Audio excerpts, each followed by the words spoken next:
Dans cette troisième partie, nous allons apprendre à manipuler des objets simples. Alors je vais faire un simple rectangle justement. Voilà, et je vais mettre en sélection Select All. Lorsque vous faites Select All, vous pouvez sélectionner les points de flou. Par contre, lorsque vous faites une sélection multiple, par exemple les 2 points ou et tous les points de la forme, vous allez retrouver un point de référence pour les rotations. Ce point de référence est déplaçable en appuyant sur CTRL. Si vous faites une sélection multiple, vous avez un petit filet ici à côté. C'est sur lui que vous devez à chaque fois vous placer, voire légèrement à son extérieur. En effet, si je me place un peu vers l'extérieur, je peux comme ça modifier automatiquement l'échelle. Mais attention, lorsque vous modifiez l'échelle, c'est toujours tributaire du point de référence que vous avez déplacé. Pour annuler la position du point de référence, le plus simple c'est de désélectionner tout et de tout resélectionner. Le point de référence comme ça se réinitialise. Si je fais un changement d'échelle, je me remets à l'extérieur et je vois que j'ai comme ça la possibilité de changer l'échelle de manière libre. Si j'appuie sur Shift, je suis en mode homothétique pour la modification de l'échelle. Je vais placer maintenant mon point de référence de transformation à cet endroit. Et lorsque je place ma souris à l'extérieur, je remarque que je suis en mode rotation.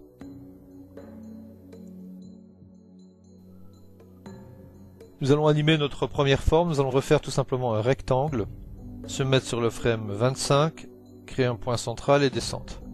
Bilan, je viens comme ça de faire une animation, car comme je vous avais dit précédemment, vous êtes toujours en AutoKey lorsque vous utilisez le RotoPaint. Je sélectionne l'entièreté de l'objet, et je vais par exemple au frame 40, déplacer l'entièreté de l'objet sur le côté.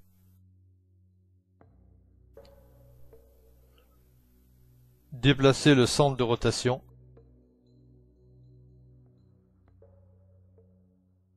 Faire une rotation.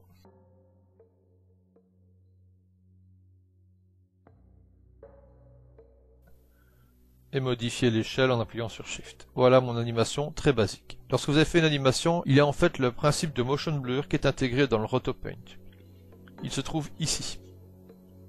Nous allons nous mettre à cet endroit par exemple, lorsque la forme se déplace, se rapprocher et activer le concept de motion blur en mode global. Vous avez ici la duplication des layers par rapport au frame courant. Le frame courant est symbolisé par la forme rouge. Et le shutter est l'espacement entre les formes dupliquées. Bilan, avec le shutter, vous espacez vos formes. Et avec le motion blur, vous rajoutez un certain nombre de formes intermédiaires entre ce déplacement. On va le laisser à 2 avec un déplacement assez conséquent avec le shutter. Et nous allons regarder ici le concept du shutter offset. Si vous faites centre, les déplacements par rapport au frame courant symbolisé en liseré rouge vont se placer d'une manière symétrique en amont et en avant de lui. Si je fais Start, ils vont se déplacer vers l'avant et ils ne seront pas précédents au frame courant. Si je fais End, c'est totalement l'inverse, le flou va se faire à l'arrière du frame courant et non pas vers l'avant. Si je fais Custom, en face de Shutter Offset, vous avez ici la possibilité de déplacer vous-même vers l'avant du frame courant. Vous pouvez avec la souris ajuster vers l'arrière du frame courant. Il est évident que les transformations structurelles sont aussi influencées par le motion blur. Revenons sur le premier frame et utilisons maintenant la brosse. Pour modifier la taille de la brosse, vous faites Shift bouton de gauche de la souris. Je vais dessiner avec la brosse un trait. Lorsque vous avancez d'un frame, parfois les brosses disparaissent. En effet, tout ça va dépendre de la durée de vie. La durée de vie se gère dans Lifetime. Faites attention de bien sélectionner la forme dont vous allez gérer la durée de vie. Par défaut, il se peut qu'elle soit en single frame. Vous retrouvez la même chose ici dans la fenêtre en haut. Vous pouvez donc le paramétrer avant la création. Single frame, c'est donc une seule frame. Bilan, votre forme est inexistante dans les frames suivants. Vous avez les options qui sont symbolisées ici par des icônes. Ou bien vous pouvez choisir directement dans la liste, ici. La seule icône qui va vous proposer un menu particulier, ce sera le Frame Range, qui va vous demander comme ça de quel à quel frame. C'est exactement la même chose qui est ici.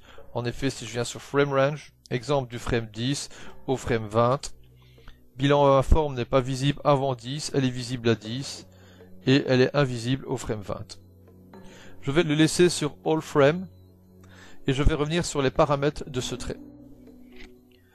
Je vais venir ici dans le menu Stroke qui avait déjà été abordé lors de la première vidéo concernant le Rotopaint. Nous avons ici directement le Brush Size, le Brush Spacing qui n'est rien d'autre que l'espacement des formes qui remplissent le trait en suivant la trajectoire, la dureté, cette technique de pointillisme, et chose amusante ici, Right on Start, Right on End. C'est le mode de remplissage par rapport au début du trait ou par rapport à la fin du trait. Vous avez ici la gestion de la pression si vous utilisez une tablette graphique. Je vais modifier l'espacement pour avoir un trait continu. Venir ici sur Right on End et réduire à 0. Sur le premier frame, je vais faire 7 keys. Je vais me placer sur le frame 45 et je vais augmenter le Right on End à sa valeur maximum qui est de 1. Bilan, vous venez d'animer votre trait. Maintenant, je vais dupliquer cette brosse. Je vais faire simplement bouton droit Duplicate, Duplicate, Duplicate. Voici les 5 brosses qui sont l'une sur l'autre. Pour les déplacer, il faut aller dans Transform. Mais attention, ne pas oublier que tout est en AutoKey. Donc on va les transformer tout simplement en étant sur le premier frame. De toute façon, vous obtenez comme ça la trajectoire que vous pouvez déplacer. Je vais donc comme ça déplacer chaque brosse les unes après les autres.